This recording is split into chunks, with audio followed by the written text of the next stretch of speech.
prazer estar aqui novamente com vocês. Agradeço o convite de Roseli, de toda a equipe de língua portuguesa, Mara, Clarice, a Roseli, João, Aide. É realmente muito gostoso estar com vocês novamente e fazer parte, agora no final, de um belo projeto, né, desenvolvido pelos professores Marcos e Alexandre, da USP. Eu assisti às videoconferências, que foram maravilhosas. Estou tratando-os de modo informal devido às nossas circunstâncias informais de hoje, né? Mas eu acho que realmente foi um belo ciclo de conferências, importantíssimo, porque aprender o que for possível a respeito da cultura clássica é extremamente prazeroso, além de extremamente importante para nós todos. Das constelações no céu, as operações matemáticas, da história à geografia, de conceitos da física à literatura. Nós devemos muito aos gregos, muito aos romanos. Conhecer um pouco mais da antiguidade clássica, né, como costumamos chamá-la, esse período que vocês acabaram estudando, faz com que nós entendamos melhor o mundo em que nos movemos hoje. E se nossos alunos puderem conhecer um pouco mais, né, da Grécia homérica, da Grécia clássica, do Império Romano, certamente eles conseguirão ler melhor o mundo, para usar um conceito, uma expressão do Paulo Freire, que é muito caro, né, a todos nós educadores. Então, o aluno que vê, por exemplo, a estátua de uma linda moça saindo das ondas do mar, né, com conchas ao lado, ele vai saber que aquela é Afrodite ou Vênus, né, e o que ela representa, por exemplo. Então, eu estou aqui hoje trazendo um autor bastante diferente daqueles que vocês estudaram nas últimas videoconferências, Monteiro Lobato. O plano é falar uns 15 minutos, 10, 15 minutos, a respeito das obras dele, que tratam de maneira mais direta da cultura greco-romana, e, na sequência, abrir para o nosso diálogo, né? Eu confesso que estou um pouco desconfortável aqui, sinto-me numa espécie de... pois é, exatamente. E aí, gostaria de estar mais perto de vocês, quem sabe num círculo, mas vamos tentar fazer uma atmosfera informal, apesar deste formal tablado.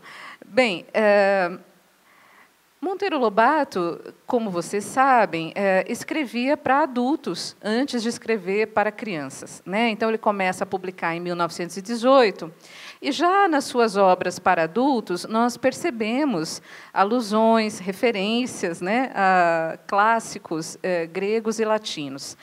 Como homem da elite de seu tempo, né, ele fez direito aqui em São Paulo, ele sabia latim, ele lia em latim. Grego, até onde nós sabemos, ele conhecia o básico, né? Aquilo que todos nós devemos tentar conhecer, né? Algumas palavras, um pouco da língua, mas provavelmente não lia fluentemente em grego. É possível que as obras gregas que ele leu tenham sido traduções, né? Por meio de traduções. Já, se alguém quiser, né, as obras do Monteiro Lobato para adultos são excelentes para ler em sala de aula.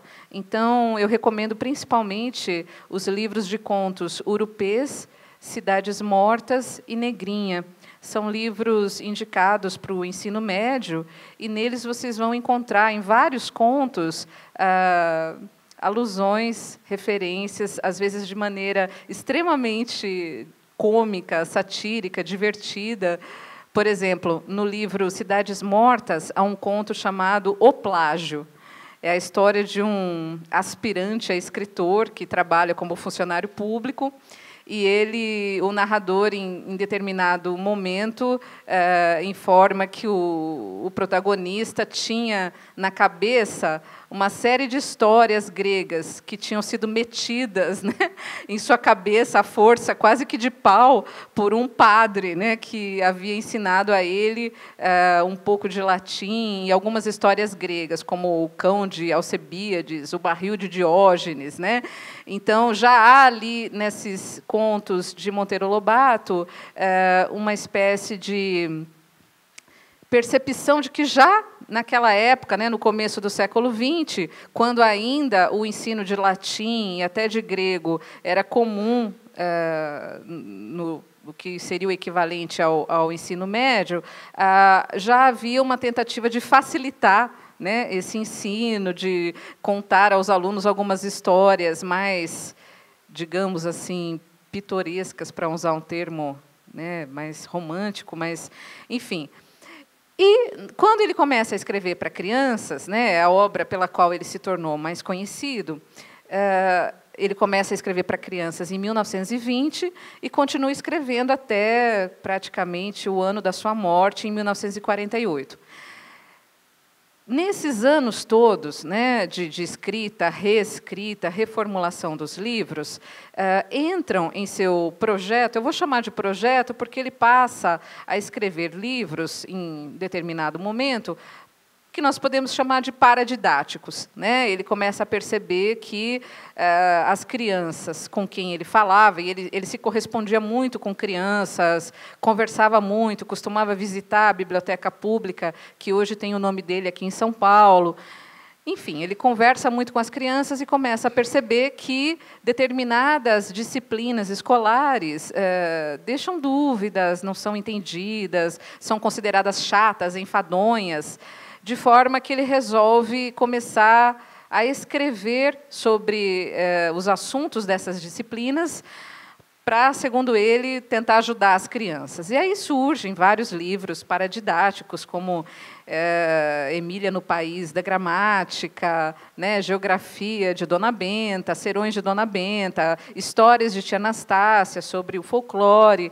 E dentro dessa linha de livros paradidáticos, nós temos vários que tratam especificamente da cultura grega.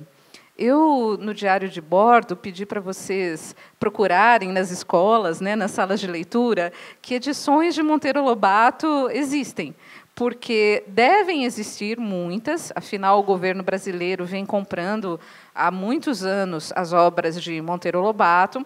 Talvez vocês encontrem as edições mais recentes da editora Globo, né, que é a detentora atual dos direitos da obra de Lobato, e talvez vocês encontrem livros mais antigos, como esse, ou uma coleção verde mais pequena, da época em que os livros ainda eram editados pela Brasiliense. Falaremos sobre esses livros, as dificuldades e facilidades de utilizá-los, tudo o que for possível. Isso é importante porque, ao contrário de José de Alencar, Machado de Assis, Fernando Pessoa, e essa de Queiroz, cujas obras estão em domínio público e, portanto, são muito publicadas, são fáceis de encontrar na internet, né? Monteiro Lobato ainda não está em domínio público, a família é bastante zelosa de seus livros, né? Então, vocês não encontrarão essas obras na internet. Se encontrarem, muito cuidado, né? Os livros foram pirateados, foram digitados, né, por alguém que resolveu fazer esse trabalho, e, portanto, é possível que haja muitos erros, falta de parágrafos, encavalamento de períodos. Então, muito cuidado com obras encontradas na internet. Primeiro, porque elas ferem os direitos autorais e precisamos respeitá-los. E, segundo, porque elas apresentam muitos problemas, né?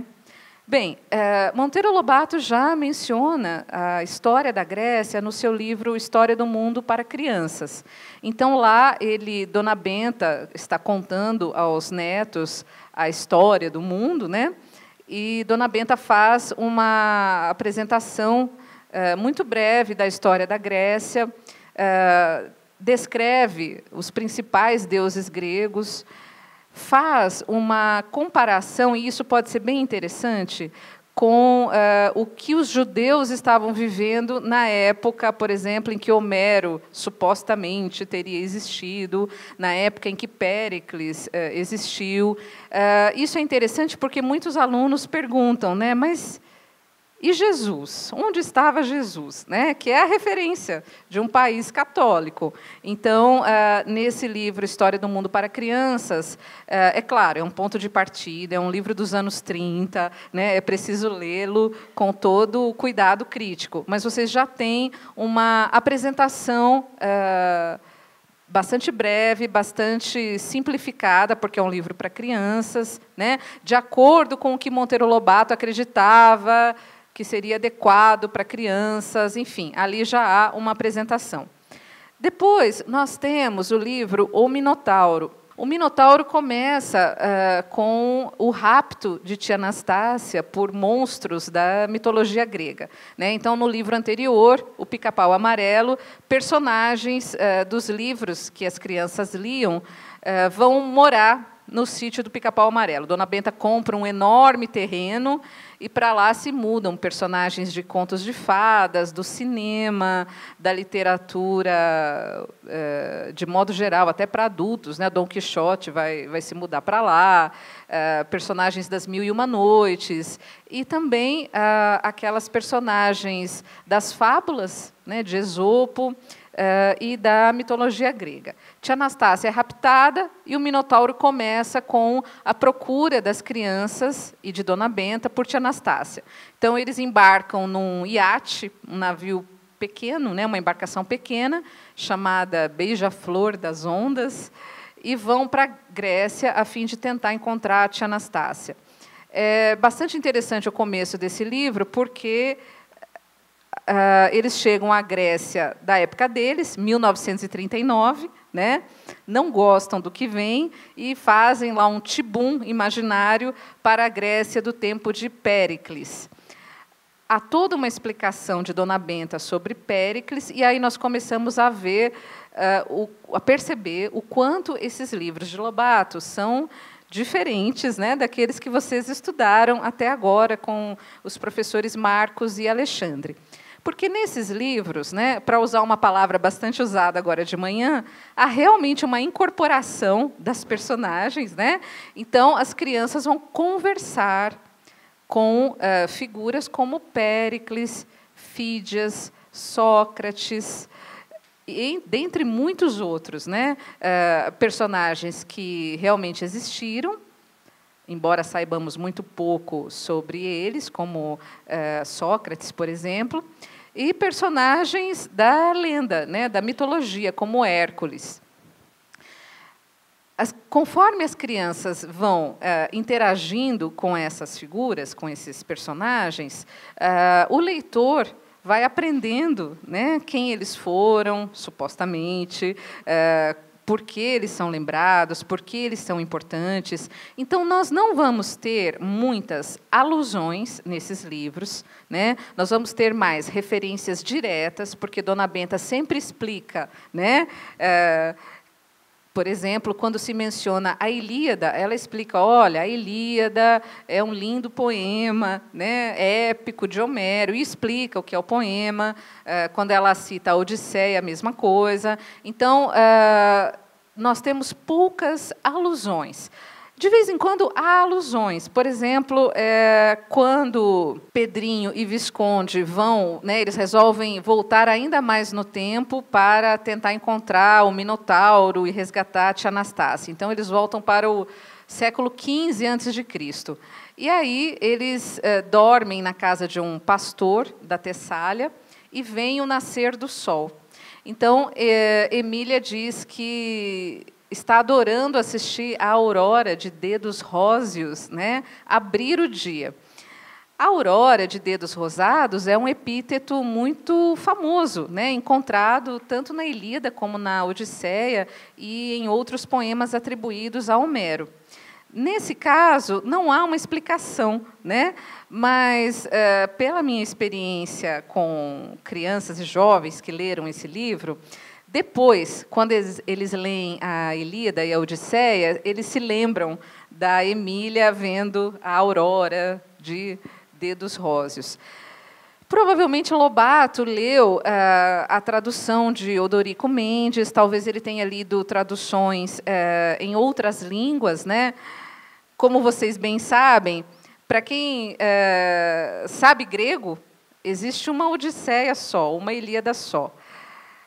Para quem sabe português, há várias Ilíadas, né? Tantas quantas são as traduções, e várias Odisseias. E para quem sabe outras línguas, mais ainda, né? Então, às vezes, na tradução, é Aurora rosácea, Aurora de dedos rosáceos, de dedos rosa, enfim, muda um pouco, mas é o epíteto da deusa que abre o dia. Bem, de modo geral, então, os livros de Lobato que tratam de maneira mais direta, né, da antiguidade grega são o Minotauro, em que as crianças vivem essa aventura, enquanto Pedrinho, Emília e Visconde voltam no tempo para tentar resgatar Tia Anastácia das garras do Minotauro. Dona Benta e Narizinho ficam no século V a.C., convivendo com Péricles e conversando com filósofos, artistas. É muito interessante porque o tempo todo o narrador procura, né, nós temos o narrador e temos Dona Benta, que também narra, né? Então há pelo menos duas vozes narrativas. E o tempo todo há um jogo de aproximação com o presente deles, que era 1939, eles mencionam esse ano o tempo todo, né? E de tentativa de comunicação, o que dá uma bela aula de língua, né? Porque os referentes dos gregos são completamente diferentes dos referentes dos brasileiros de 39. As crianças se divertem perguntando para Péricles o que é um rádio, o que é um automóvel, o que é um fósforo, e, obviamente, ele não sabe. E aí as crianças dizem, vovó, a senhora diz que esse homem é tão sábio. Ele não sabe nada, né? Ele é pior que qualquer criança que acabou de entrar na escola. Nós podemos ganhar dinheiro dando aulas para esses gregos sábios, né? E aí vem toda aquela irreverência característica dos livros de Monteiro Lobato. Outro livro importante, né, dentro desse viés da cultura clássica, da cultura grega, estou usando o termo clássico de uma maneira informal também, é Os 12 Trabalhos de Hércules. Podemos falar mais desse livro, é o último livro que Monteiro Lobato escreve dentro das suas obras completas e é uma espécie de corolário da sua obra infantil. Então, nesse livro, as crianças resolvem voltar à Grécia, porque elas tinham gostado muito dos gregos e das aventuras, e principalmente de Hércules. Então, eles vão acompanhar o herói grego nos seus 12 trabalhos, vão ajudá-lo. E talvez um dos aspectos mais interessantes dessa obra é que Hércules, de novo, né, com toda a irreverência de Monteiro Lobato, Emília diz que Hércules, como todo atleta, ele é meio burro, né? Ele é muito forte, mas ele não tem assim muita inteligência, né? Vejam que a gente pode julgar essa fala muito preconceituosa, mas Emília é contestada quando diz isso. Mas o fato é, Hércules vai aprendendo com as crianças uma série de aspectos que as crianças, por sua vez, tinham aprendido, né, com Tia Anastácia e com Dona Benta, e, ao fim da história, Hércules faz um discurso a favor da educação, né, que a pessoa sem educação, sem ensino, é alguém que vive muito mal, que não compreende o mundo, que é joguete, né, muito mais da sorte do que a pessoa que aprendeu, que conhece um pouco mais o mundo. Isso tudo dito de uma maneira muito informal também, mas há uma espécie de defesa da educação formal, né, da escola, do ensino, que é feito no livro de uma maneira de ensinar, uma maneira de formar o conhecimento apresentado a nós nesse livro, que nós podemos até tomar como modelo, de certa maneira, porque as crianças vão aprendendo conforme a curiosidade delas as faz questionar o mundo, tentar entender outra época. Finalmente, um pouco antes de morrer, né, em 47, em 48, Monteiro Lobato publica alguns livros muito curtinhos. Alguns ele publica na Argentina, antes de morrer. Depois que ele morreu, esses livros foram reunidos no volume Histórias Diversas. Então, talvez, por serem histórias muito curtas e por o tempo todo o autor, o narrador, relembrar histórias anteriores, talvez quem quiser, né, ler essas histórias em sala de aula, talvez esse aqui seja um bom ponto de partida. Então, há um conto chamado O Centaurinho. As crianças trazem um jovem centauro para o sítio. É um conto muito engraçado, porque há um momento em que eles precisam fazer uma viagem de trem, o Visconde foi eleito para a Academia Brasileira de Letras. É um conto extremamente satírico, né? Emília precisou mandar leitões assados, comprar o voto dos acadêmicos com muita comida, né? Propinas 1000 para que Visconde... Claro, Lobato, enfim, tentou se eleger para a academia. Ali há uma outra história divertida para nós adultos. Mas, enfim, Visconde é eleito para a Academia Brasileira de Letras, a família precisa ir ao Rio de Janeiro de trem, e o centauro não pode embarcar, porque ele não pode nem ir no vagão dos animais, porque ele é meio humano, mas ele também não pode ir no vagão dos humanos, porque ele é meio cavalo, né? E aí o que resolver? Entra o presidente na história, entra todo mundo. No fim, eles cortam o vagão dos animais ao meio e juntam com a metade do vagão de passageiros, para que ele vá, né? O centauro chama-se meio a meio, então ele vai meio a meio viajando. Esse modo... Há um outro conto também chamado As Ninfas da Emília, que costuma encantar bastante as crianças. Emília resolve pedir à deusa Flora que empreste algumas ninfas. Ela acha lindas as ninfas, que moram nas árvores, né, que moram nos rios. Então, ela quer emprestadas algumas ninfas, porque no sítio não há nenhuma. Há passarinhos, há leitões, há vacas, cavalos, mas nenhuma ninfa. E ela consegue, com muita esperteza, trazer essas ninfas. Bem, então, talvez esses livros de Monteiro Lobato sejam um bom ponto de partida, né, para alunos e para professores começarem essa viagem. Vou usar a metáfora, né, do Monteiro Lobato pelo mundo da cultura grega, antiga, e também de Roma, né, porque ele vai se referir muito aos romanos. Mas são livros para crianças. Nós não sabemos o quanto Monteiro Lobato leu e o que ele leu dos clássicos gregos e latinos para escrever essas obras, né? Provavelmente, por exemplo, sobre Péricles no Minotauro, ele leu Tucídides, Plutarco, ele leu Platão, mas talvez ele tenha lido a Enciclopédia Britânica também, ele tenha lido o que havia na época dele à disposição sobre a história da Grécia Antiga. Então, é possível que vocês encontrem algumas explicações do narrador que hoje já não são mais aceitas, né, a respeito da Grécia Antiga, porque, conforme os estudos vão avançando, né, nós vamos revendo o passado e revendo nosso entendimento, nossas leituras sobre o passado. De qualquer maneira, é um excelente ponto de partida, até para que os alunos entendam esse processo que nós fazemos sem cessar, né, sabendo que nunca conseguiremos apreender totalmente o que foi a Grécia, o que foi Roma, mas nos esforçando sempre para tentar entender esse passado que ilumina o nosso presente. Então, é importante ensinar aos nossos jovens como é que se estuda o passado, né? Como é que a gente sabe, por meio da arqueologia, da história, da filologia, dos estudos literários, e dentre muitos outros, como é que nós nos apropriamos do passado, nós procuramos entendê-lo, né? E nós podemos, inclusive, como fez Monteiro Lobato, preencher aquelas lacunas, né?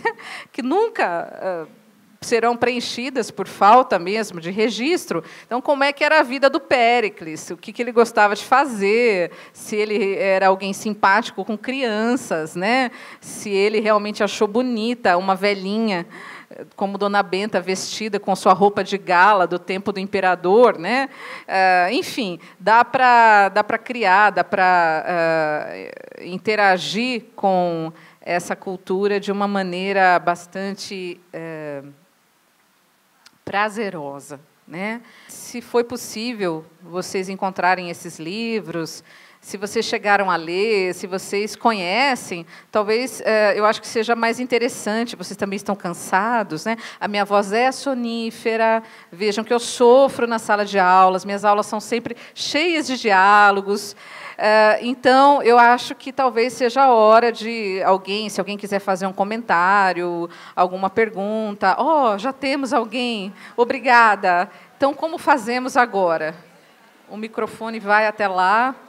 Olá, sou Margarete, da diretoria de Carapicuíba. Primeiro, obrigada, é sempre um prazer ouvi-la. Voz sonífera, mas que traz muita coisa boa para todos nós. E eu queria saber de você, você mencionou Negrinha. É possível relembrar qual é o momento de Negrinha que faz referência aos clássicos? E agora uma colocação. Claro, eu sei que você fala muito de Monteiro Lobato.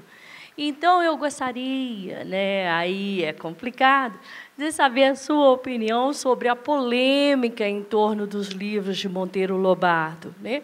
Particularmente, acho que é uma caça às bruxas que ninguém apaga a história, seja ela boa ou má. Fazer isso é tentar desmanchar a identidade de um povo. Bom, é sobre isso que eu gostaria que você falasse. Obrigada. Eu estava esperando essa pergunta, né? Já estava preparada. Bem, com relação aos contos, Negrinha é um livro de contos, né? O conto que abre o livro é homônimo, e é o conto que está agora no Supremo Tribunal Federal, né, para ser julgado. Há vários contos nesse livro, então seria difícil mencionar agora as alusões e referências aos clássicos. É fácil de vocês encontrá-las, de vocês encontrarem essas referências e alusões, porque o Lobato já escreve no século XX, ele vai explicando muito para o leitor, né? É um autor muito preocupado se o leitor vai entender, não vai entender, então ele costuma ser bastante explícito, né? Há mais referências do que alusões. Mas eu posso, posteriormente, indicar para vocês quando essas referências e alusões aparecem, em quais contos, né? Quanto à polêmica sobre Monteiro Lobato, esse é um assunto que falarei com o maior prazer. Eu só quero saber se já é o momento de falar disso, né? Porque eu acho que uma vez que comecemos a tratar disso, a coisa vai embora, né? Para falar de maneira bastante coloquial. Então, se alguém tiver alguma outra, algum comentário, alguma pergunta sobre as obras clássicas, sobre o Minotauro, os 12 Trabalhos de Hércules, a gente pode tratar disso e depois, com o maior prazer, eu darei minha opinião. E podemos discutir isso. Esse é o assunto da hora, né? É um assunto premente para todos nós, professores.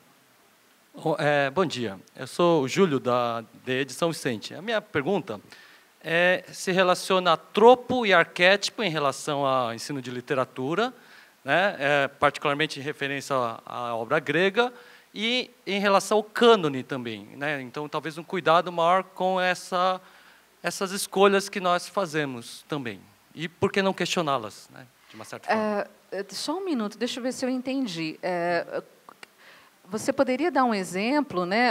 Você falou escolha do cânone, questionamento do cânone, mas em que sentido seria? Talvez, né, nós tenhamos uma visão tanto quanto estruturalista na escolha do cânone. Então, nós imaginamos sempre obras como obras perfeitas, né? E esse é um questionamento que pode existir, né, em relação à cultura grega. Em relação ao tropo em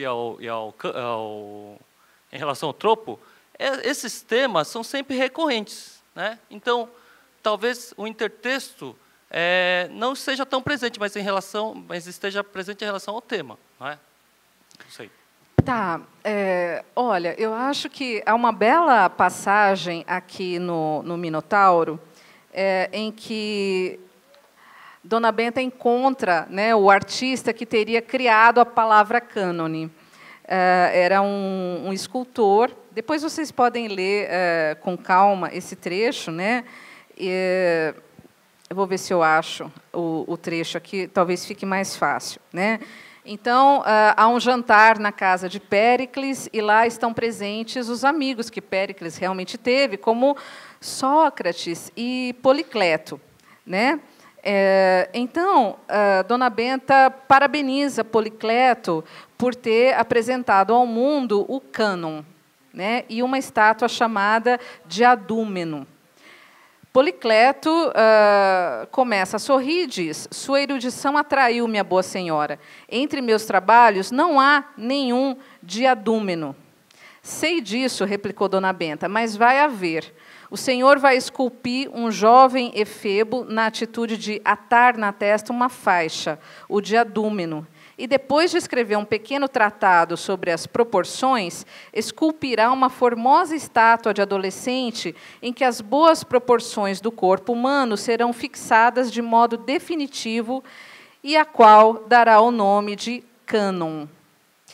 Então, vejam que bonito, né? Dona Benta está prevendo, né, o futuro de Policleto, que realmente, pelos registros que chegaram até nós, fez uma estátua chamada Doríforo, é o nome com o qual a gente conhece essa estátua hoje, e a estátua foi usada por ele para ilustrar um tratado que ele chamou de cânone. Cânone significava regra, né? Nesse tratado, que não chegou até nós, nem a estátua, nem o tratado, ele expunha o que seriam as regras, né, das proporções harmônicas, como é que a arte deveria ser feita, né, como é que a arte, as regras para fazer uma arte de maneira adequada. Estou explicando de maneira bastante simplificada, mas tudo isso depois é possível verificar melhor. Então, ele é considerado o pai, né, da teoria da arte, porque ele, nesse tratado ele expõe o que seria uma obra de arte ideal, adequada, né? Esse tratado não chegou até nós, mas o nome cânone continua. Então, o cânone é aquela obra modelar, aquela obra que serve, né, dentre as outras muitas acepções dessa palavra, está essa de modelo, né, de obra muito bem feita, que continua despertando o interesse de leitores ou de apreciadores, no caso das artes visuais ou da música, enfim, e que apresenta uma série, ou segue um conjunto de regras, né, que dispõe sobre como deve ser a obra de arte, ou que, pela sua excelência, proporciona a criação de novas regras, né? Então, o nosso tempo, como todos os tempos, tem o seu conjunto de obras consideradas canônicas, né, modelares, importantes para a formação, né, das pessoas, mas isso muda muito, né? Vocês devem ter estudado o quanto, por exemplo, o nosso currículo é excelente para perceber isso. Se nas escolas de vocês houver livros didáticos antigos do começo do século XX, vocês provavelmente, vocês vão olhar lá, né, o que os jovens aprendiam em língua portuguesa no começo do século XX. Em primeiro lugar, literatura portuguesa, né? Isso, a literatura brasileira era vista como um apêndice ainda da portuguesa. Em segundo lugar, vocês não vão encontrar muitos dos nomes que hoje estão nos livros didáticos. E quando vocês encontrarem os nomes que lá estão, por exemplo, Machado de Assis, vocês vão encontrar Machado como poeta, não como romancista, porque ainda no começo do século XX, o romance era considerado um gênero menor, um gênero não canônico, né? Nada modelar. O mesmo para Joaquim Manuel de Macedo, né? Vocês vão ver que as crianças estudavam como literatura discursos políticos, sermões religiosos, né? Então, textos de Rui Barbosa, por exemplo. Ninguém vai encontrar hoje, num livro didático da área de língua portuguesa, um discurso de Rui Barbosa, mas os discursos eram considerados literatura e eram considerados cânones, né? Então, como aqui estamos num ambiente bastante informal, é como se houvesse uma bolsa de valores, né? Em determinada época, o cânone é esse cânone pode, né, há obras que estão, às vezes, em alta na bolsa, depois elas descem, né? É o caso do nosso Rui Barbosa. Coelho Neto, alguém aqui já leu Coelho Neto, né? Coelho Neto era lido pelas crianças no início do século XX, e hoje, quem conhece Coelho Neto? Quem quiser entrar num sebo aqui de São Paulo, vai encontrar as obras completas de Coelho Neto a R$1, né? Ninguém mais quer saber. E, no entanto, era o escritor mais, não só mais popular, como mais prestigiado pela crítica nas 2 primeiras décadas do século XX.